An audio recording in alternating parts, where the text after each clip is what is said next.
Ça t'est déjà arrivé d'en vouloir à quelqu'un, ou t'en vouloir à toi-même, ou d'avoir du ressentiment envers quelque chose envers lequel tu avais des attentes et que ça s'est pas produit?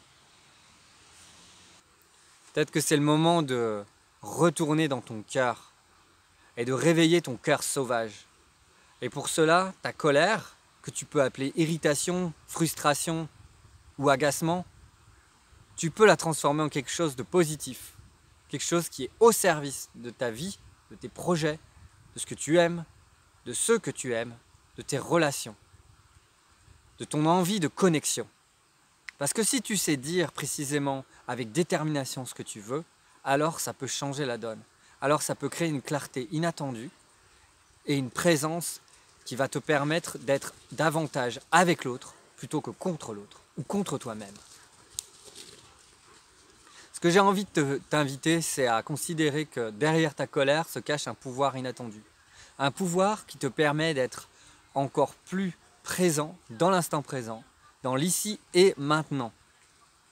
Cette présence, elle peut se trouver dans les autres sentiments aussi. Et c'est pour ça qu'un labo de clarté, c'est un espace pour ressentir avec son cœur ce qui est présent dans l'instant présent, pour se servir davantage de cet outil de colère consciente qu'est la détermination, la clarté, le fait de savoir dire non, le fait de savoir dire vraiment oui pour ce qu'on veut, et de pourquoi est-ce que tu es là sur cette terre, et qu'est-ce que tu as vraiment envie de faire. Et j'ai envie de te poser une question pour finir. Pourquoi est-ce que tu mets les choses importantes de ta vie de côté?